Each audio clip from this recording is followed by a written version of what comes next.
My grandfather, Arthur, was a man carved from granite and silence. He lived in a small, clapboard house perched on a ridge in the Appalachian Mountains of West Virginia, a place where the fog hangs heavy in the hollows until noon. For my entire life, he was just Grandpa, a quiet man who smelled of pipe tobacco and damp wool, who taught me how to track deer and how to be still in the woods. He worked for the government, was all my mother ever said. Some kind of auditor. Traveled a lot. It was a boring, neat little box to put him in. He passed away 3 weeks ago, just after the first frost. His lawyer called me, not my mother, his only child, but me. I was his sole heir. I inherited the cabin, the 20 acres of dense forest it sat on, and a dusty savings account. I drove up from Charlotte last Tuesday. The last 10 miles of the journey were on a gravel road that seemed to actively fight my car. When I finally pulled up to the cabin, it was exactly as I remembered it. The porch swing was still, the paint was peeling, and the air was sharp with the smell of pine and wood smoke from a distant neighbor. For the first few days were just logistics, cleaning out the pantry, dusting furniture that hadn't been moved in a decade. It was sad, quiet work. I found his old pipes, his worn-out flannel shirts, his collection of whittled birds. Everything pointed to the simple, rustic man I thought I knew. It happened on the fourth night. I was in the kitchen, sorting through a box of old utility bills, when I noticed the cellar door. It was just a simple wooden hatch in the kitchen floor with a thick iron ring for a handle. I'd been down there as a kid. It was just a damp earthen hole, filled with cobwebs and dusty jars of pickled vegetables that probably had been there since the 1970s. But as I stood over it, I noticed something I'd never seen before. A scratch. A tiny, fresh scratch on the hardwood floor, right where the edge of the door sat flush. It was as if someone had recently tried to pry it open or had failed to close it properly. Curiosity, or maybe just the silence of the house, got the best of me. I pulled the iron ring. The heavy door groaned open, releasing a rush of cold, earthy air. I switched on the single, bare bulb that hung from a wire. The cellar was exactly as I remembered. Stone walls, dirt floor, shelves of those ancient, cloudy jars. Disappointed, I started to close the door, but my foot brushed against something on the bottom step. I looked down. It was a small, brass key. Old, but clean. It didn't belong to any lock I knew of in the cabin. I picked it up. It felt heavy, important. I scanned the cellar again, my eyes adjusting to the dim light. The back wall, the one built directly into the hillside, was solid stone. Except not quite. Behind a high stack of firewood, I saw it. A line. A perfectly straight, vertical line that didn't look natural. My heart started to thump in my chest, a low drum against the silence. I moved the heavy logs of oak and hickory, my hands getting covered in dirt and spiderwebs. Behind the wood pile was a small, rectangular steel plate, set flush into the stone. It was painted to look like stone, a pathetic attempt at camouflage, and in the center of it was a keyhole. I slid the brass key in. It turned, smooth as butter, with a heavy, satisfying click that echoed in the small space. I pulled. It wasn't a plate. It was a handle. The entire section of wall, stones and all, pivoted inward with a soft whoosh of displaced air. It revealed a dark space beyond. Not a cave, a room. The air that flowed out was cold, sterile, and smelled faintly of ozone and old paper. I fumbled for my phone, turned on the flashlight, and stepped inside.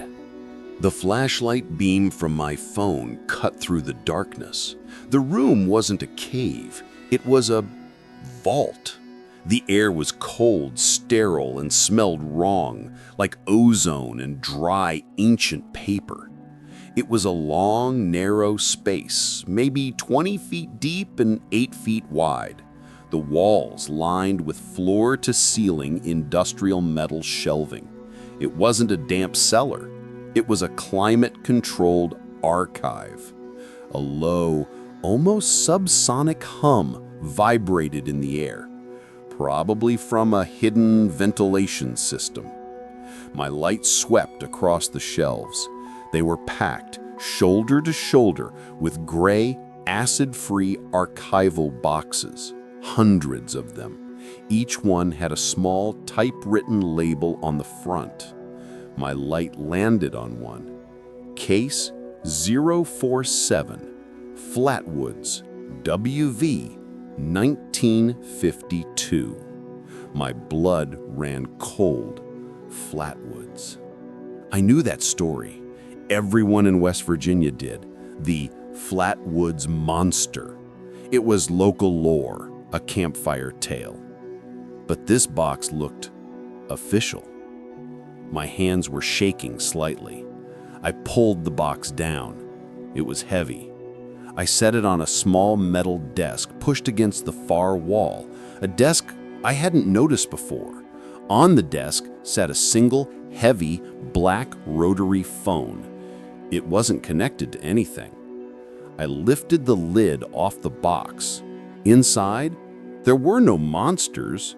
There were manila folders, thick with documents. The first folder was labeled Witness Statements A. Palmer. I opened it. It was a transcript typed on an old manual typewriter. The date was September 13th, 1952, the day after the incident. It was an interview, and the interviewer was my grandfather, Arthur. I read the witness's words. She described the glowing, pulsating light that fell from the sky. She described the hissing sound. But her description of the creature was different from the legend. She described a tall, dark figure, not a monster, but a suit, like a deep-sea diver's suit, but it moved like it was liquid. Then I got to the last page, my grandfather's handwriting, in a neat, clinical cursive. Witness is credible. Her fear is genuine, but she saw too much. She didn't just see the visitor. She saw the Aegis recovery team. She described their unmarked black uniforms and their silent, electric-powered trucks. She is a liability. Aegis? I never heard that name. I dug deeper into the box. I found a small, waxed paper envelope. Inside was a photograph. It wasn't the monster. It was a picture taken from a distance of two men in those dark uniforms standing over a scorch mark on the ground. They were holding a device I didn't recognize. At the very bottom of the box was a single laminated card. It looked like an ID badge. It had my grandfather's picture on it, him in his 30s, unsmiling, wearing a dark suit and tie. The ID had no name, just a title, Directorate of Aegis, Field Agent 12. My grandfather wasn't an auditor. He was one of them. He was one of the men in black. And this was his collection. This was the truth he hid from the world and from his own family, right beneath our feet. I sat there for what felt like an hour, the cold from the concrete floor seeping into my legs. The single bare bulb from the outer cellar cast a weak yellow rectangle on the floor of the archive, but it didn't penetrate the darkness. I was running on my phone's flashlight. My grandfather? An agent? A man in black? It didn't make sense. This was the man who taught me to fish, who patiently showed me how to reset a dislocated bird's wing, the man who smelled of tobacco and cedar. I had to see more.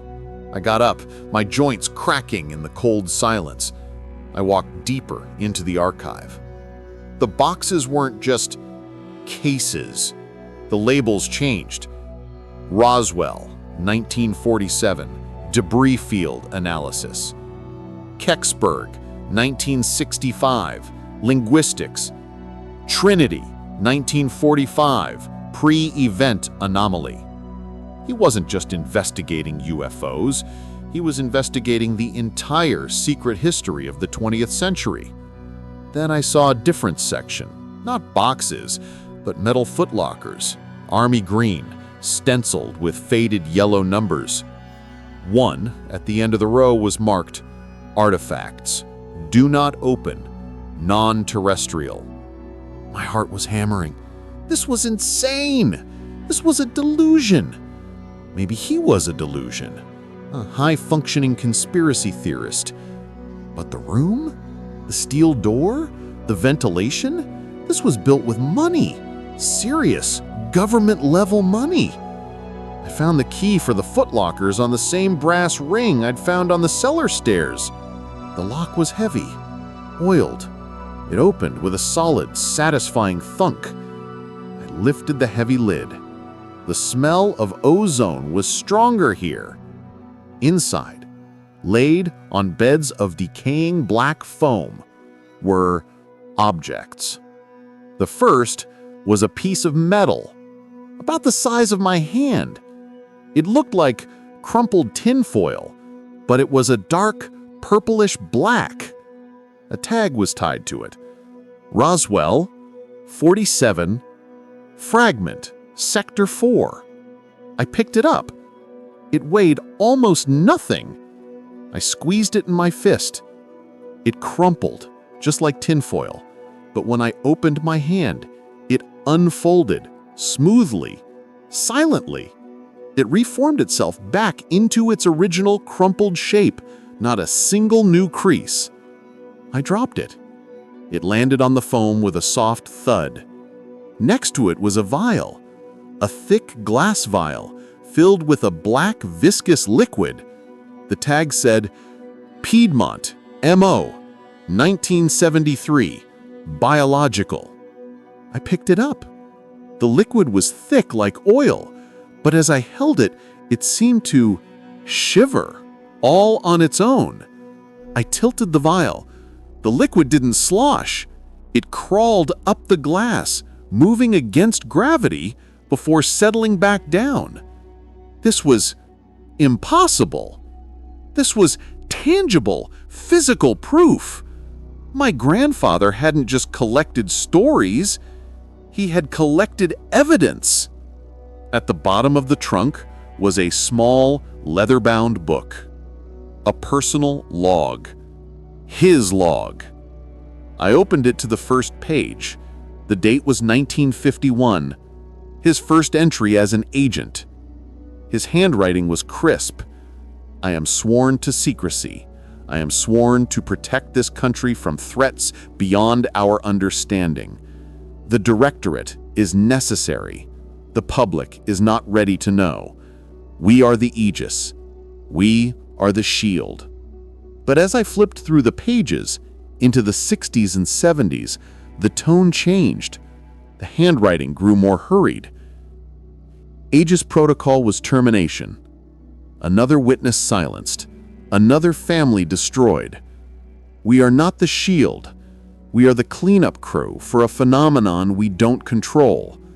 And the directorate's motives are not pure. They don't want protection. They want power. They want the technology. My grandfather wasn't just an agent. He was a dissenter, I left the footlocker open. I needed to know more. I needed to understand the man I thought I knew. I explored the last section of the archive, the back wall. It wasn't shelves. It was a listening station. It was built into the desk, a reel-to-reel tape recorder, a complex-looking shortwave radio receiver, and a heavy set of oversized military-grade headphones. A separate shelf next to it held dozens of audio tapes, all in small black boxes. I picked one at random.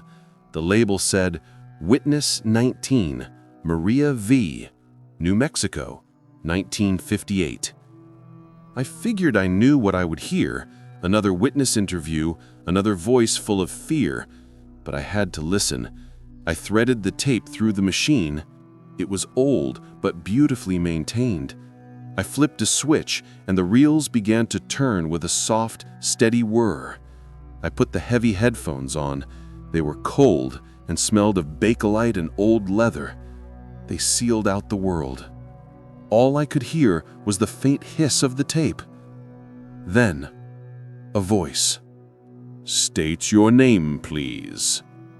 It was my grandfather, Arthur. His voice was younger, deeper, the voice of a man in his prime, calm, authoritative. "Maria Velasquez." A woman's voice. She was nervous, her English accented. "Tell me what you saw, Maria, from the beginning." It was by the arroyo, near the highway. I was driving home. The radio, it made a terrible sound, a singing sound. Then the car died. She was crying, softly. I looked up. The stars they were wrong. They were moving. "They weren't stars, were they, Maria?" my grandfather asked, his voice gentle. "No, it was a light, a big silver light. It came down, no noise, just the singing. It landed on the road. My God, it was so big!" "What happened next, Maria?" A door opened. There was light, blue light, and someone came out." "Someone?" my grandfather pressed. "Not a man, tall, so tall and thin. It looked at me. It knew me. It raised its hand and it spoke." "What did it say, Maria?" There was a long pause, just the hiss of the tape. I could hear Maria's breathing, ragged and terrified. It said, and then a new sound came onto the tape, a sound that made the hair on my arms stand straight up. It wasn't a voice. It was a series of clicks and a low, resonant harmonic chime. It was complex. It was layered. It sounded like a dozen voices speaking at once, but none of them human. It was a language.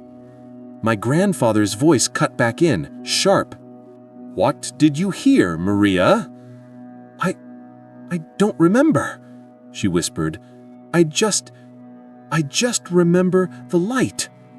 The tape clicked, and then I heard my grandfather's voice alone, as if he was recording a log. "Subject's memory successfully suppressed. The contact protocol was initiated. The message was intercepted. They are learning. They are adapting. The harmonics. They're a key. I have to decipher the key." My breath fogged in the cold air. That wasn't an interview. He hadn't been interrogating a witness. He had intercepted a contact event. And the voice, the clicking, chiming, impossible voice, was on the tape. He had recorded it. I sat there, frozen, with the headphones still on my head. The tape hissed. I hit stop. The sudden, absolute silence of the vault was deafening. He recorded it. That thing was real. It spoke. And my grandfather was trying to understand it. I looked back at his logbook, the one I'd found in the artifact trunk. I flicked past the 1970s, past his growing disillusionment with the Aegis Directorate. I found an entry from 1981. I am no longer an agent. I am a curator. I cannot stop the Aegis Directorate, and I cannot stop the visitors. The silencing protocol of Aegis is brutal. It is termination, or it is chemical repatterning. It is inhuman. I have begun my own protocol, the preservation protocol. I kept reading. My grandfather, using his knowledge of Aegis operations, had been running a shadow operation. When he knew a witness was credible, he would get to them before the official Aegis cleanup crew. He wouldn't silence them, he would save them. I found another box labeled Preservation. I opened it. Inside were files, but not case files. They were new identities, fake passports, birth certificates, driver's licenses, entire new lives, created with the skill and resources of a master spy. There were letters, thank you letters. Mr. A, we made it to Oregon. The new house is quiet. No one has followed us. Our daughter, she finally stopped having the nightmares. Thank you. God bless you. Arthur, the gas leak story you planted in the local paper worked. The reporters are gone. The men in the black cars are gone. I don't know why you're doing this, but you gave me my life back. This was the silencing he was doing. He was publicly discrediting witnesses, making them sound crazy, to get the Aegis Directorate to lose interest.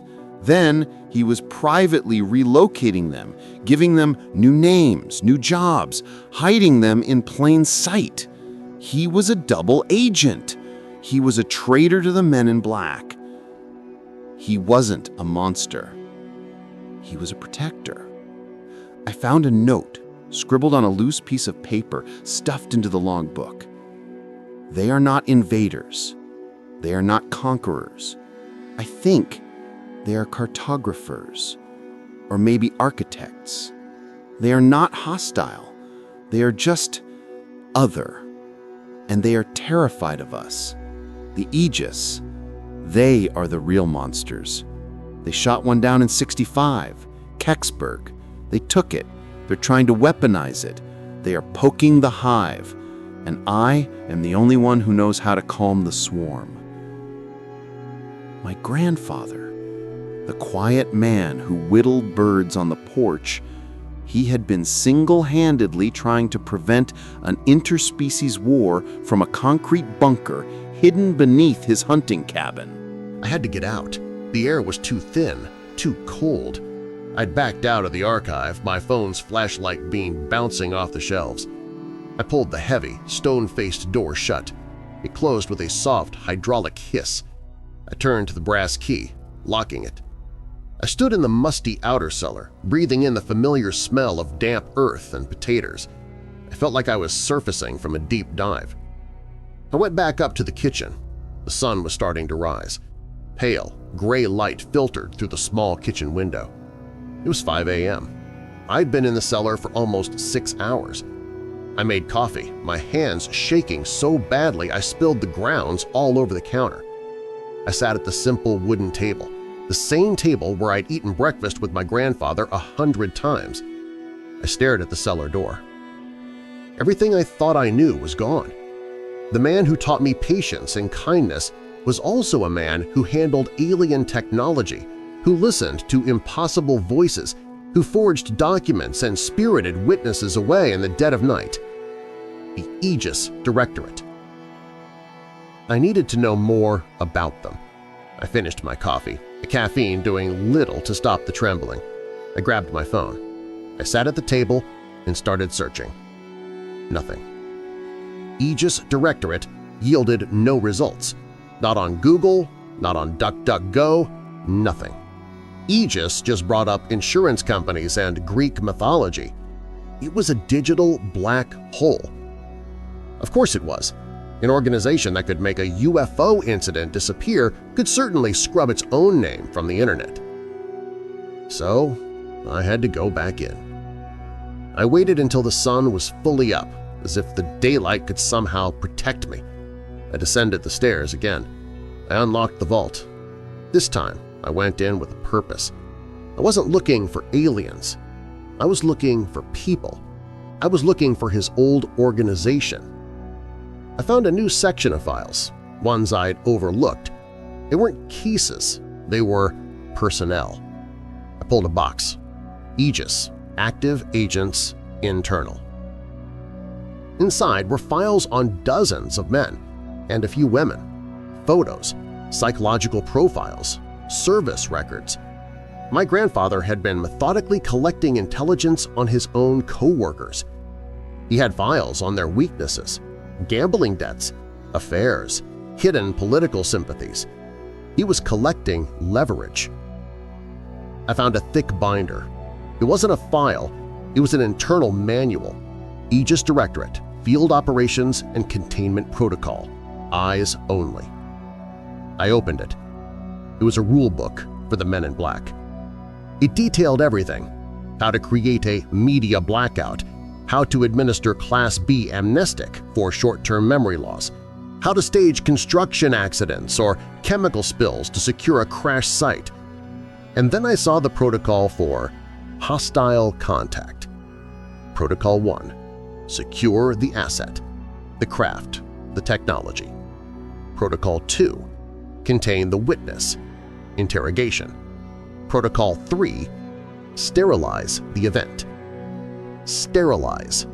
The word hung in the cold air. It meant eliminating the witness. It meant exactly what my grandfather had feared. He hadn't just been a dissenter. He had been actively working against a rogue agency that had the power to kill American citizens on American soil with no oversight. I flipped to the back of the binder. There was a list of active directors. It was a short list, only 4 names. I read them. They meant nothing to me. Except one. The last one. A name I recognized.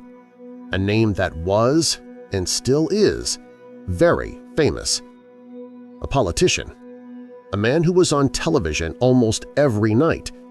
A man who had run for the highest offices in the land. He was one of them. He was a director. And he was still out there. My blood turned to ice.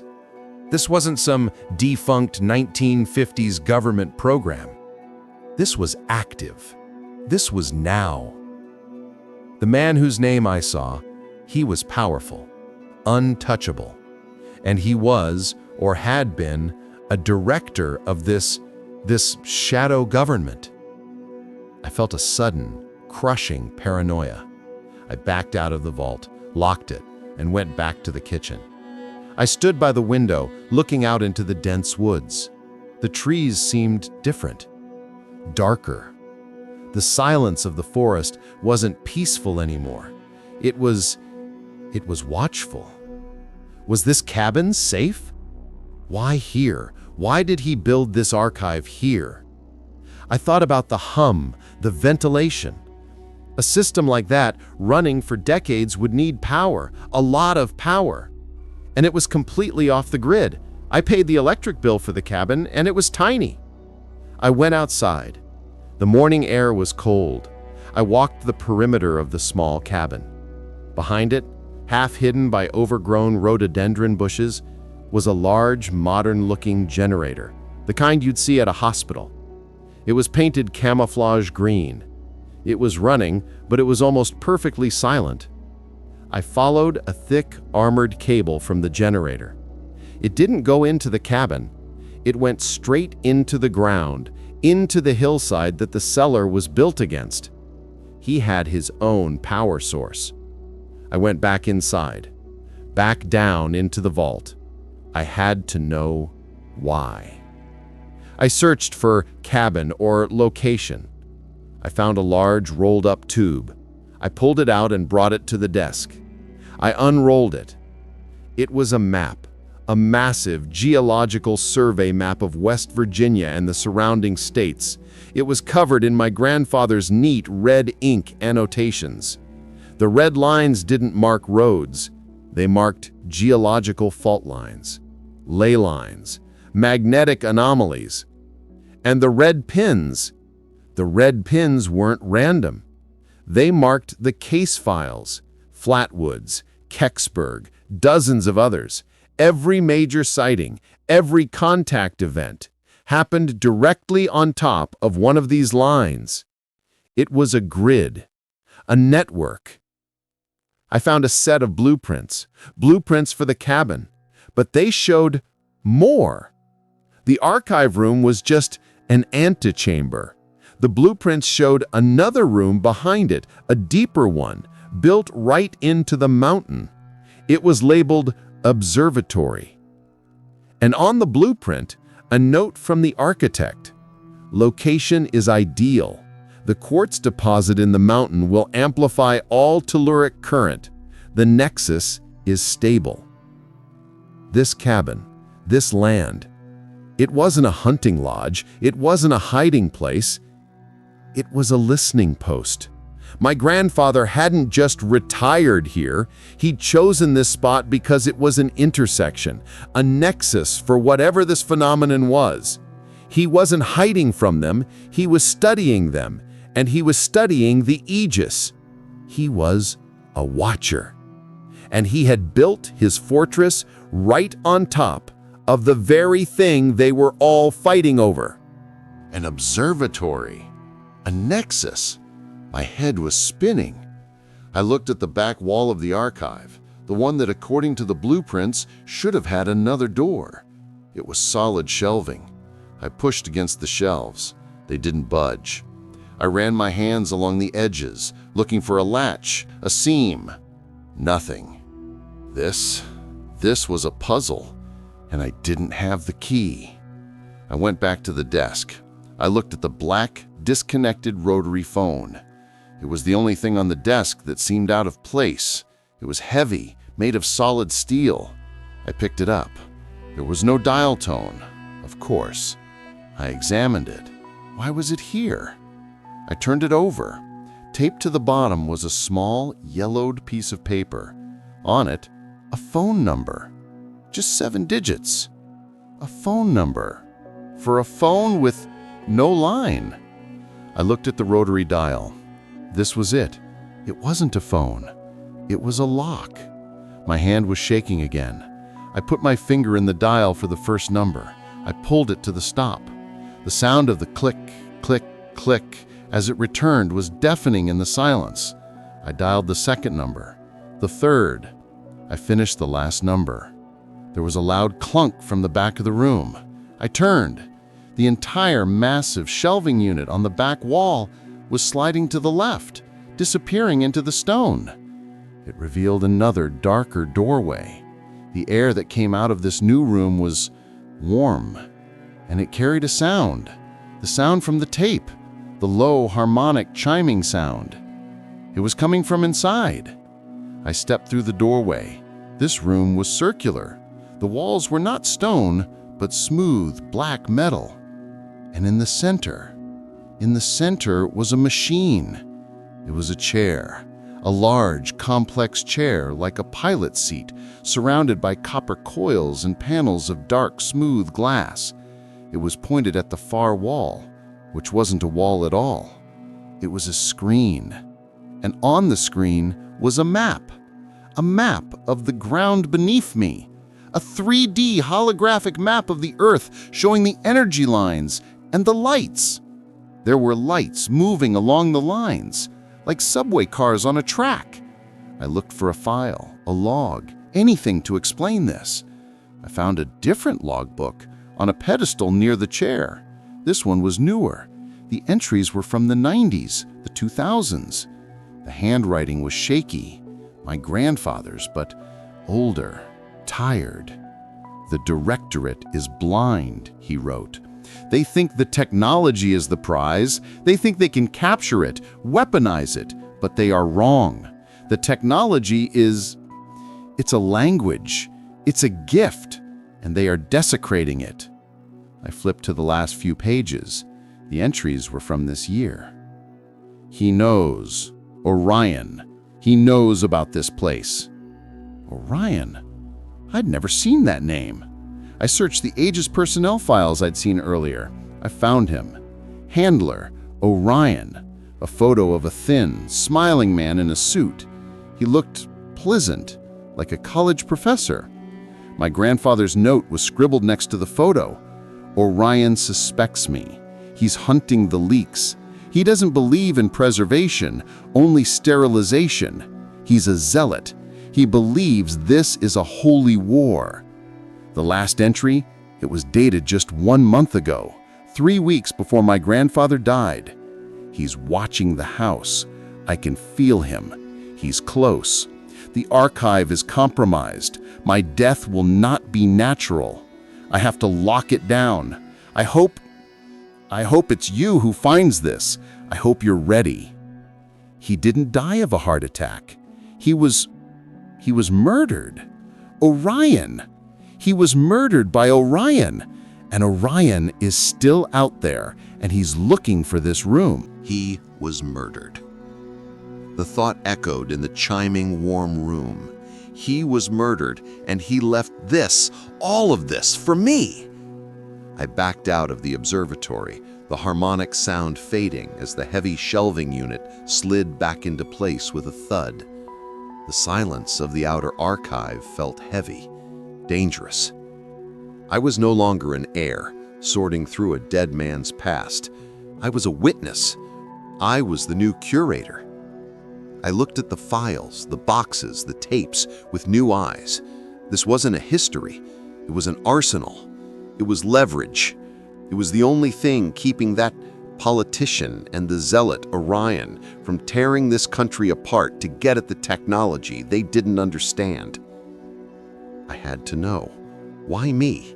Why leave this burden to me? I started to search again, frantically. I wasn't looking for Aegis or visitors. I was looking for my name, my mother's name. I found it, a thin file, tucked away in a box labeled Personal. My mother's name was on the tab. I opened it. Inside was a hospital record from 1989. I was 6 years old. The diagnosis was meningitis, high fever, delirium. I remember being sick. I remember strange dreams. But the hospital record was a forgery. I could see the subtle flaws in the paper, the typeface. It was one of my grandfather's creations. Underneath was the real report, his report. Incident, my childhood address. Subject, my name. Proximity exposure. I read, my blood turning to water. It wasn't a fever. A scout craft, as he called it, had landed in the woods behind our suburban house, a small one, damaged. It was leaking radiation, but not the kind we knew. A psychic telemetric wave. It had touched my mind. That was the fever, the delirium. I was having contact. My grandfather had arrived. The report was clinical. He described finding my mother hysterical and me in my bed speaking in a language I couldn't possibly know. The chiming, clicking language from the tape. He hadn't called an ambulance. He administered a countersign, a medical protocol, an injection. I found the empty vial in the file. The subject's mind was receptive, too receptive. The countersign has stabilized him, but he is marked.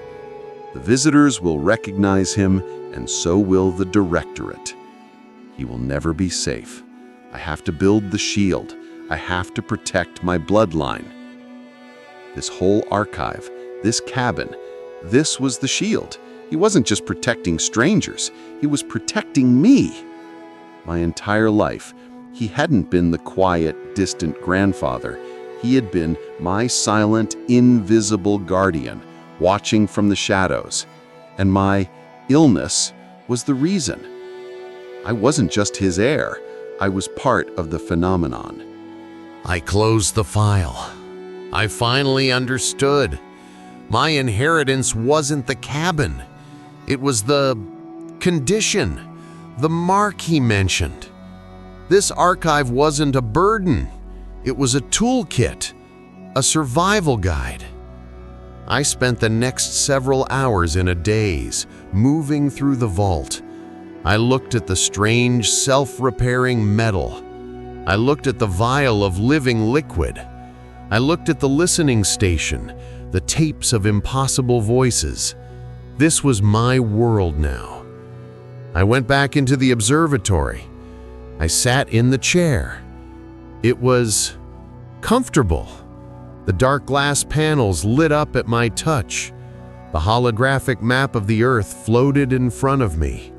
The lights were still moving. The visitors, they were moving under the ground, under the oceans, constantly. I felt connected.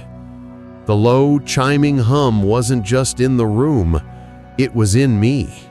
It was the echo of my childhood fever. I found one last thing, in a small locked drawer beneath the desk that held the rotary phone. It wasn't a file. It was a letter. A thick, cream-colored envelope with my name on it in his familiar, elegant cursive. I opened it. "My dearest boy," it began. "If you are reading this, then I am gone, and you have proven yourself clever enough to find the path. I am sorry. I am sorry for the weight I have just placed on your shoulders. I raised you to be kind, and to be patient, and to be still. You will need all of those things now. The visitors are not what we think. They are from between. They are architects. They built the grid, the lines. The planet is their machine. And we are an interesting, chaotic variable that has grown inside it. They are not our enemies. They are just the landlords. The Aegis Directorate, Orion, they are the true threat. They want to weaponize the grid. They think they can control it. They are like children trying to rewire a nuclear reactor. They will destroy everything. My archive is not a collection of secrets. It is a key. It is leverage. The politician I named, he cannot have this knowledge exposed. Use it. The tapes, the artifacts, they are your shield. You are the new watcher. You are the curator. The cabin is yours. The observatory is yours. They will come for it. Both sides, the directorate and the others. The choice of who to trust or who to fight is now yours. Do not be afraid. You are not alone in this. My preservation network is still out there. Find them. The key is in the tapes. Listen to the language. You will understand. You were marked for this. I am proud of you. Be still, be patient, and watch. Your loving grandfather, Arthur. I folded the letter. My hands were perfectly steady. The fear was gone, replaced by a cold, quiet purpose. I was the new watcher. I sat there in the silence of the archive, the faint hum of the observatory behind the wall. I felt the weight of the cabin around me, a fortress built on a nexus. And then I heard it, not in the vault, but outside. A sound that cut through the silence of the Appalachian forest, the crunch of tires on the gravel road leading up to the cabin, a car door slamming shut. They were here.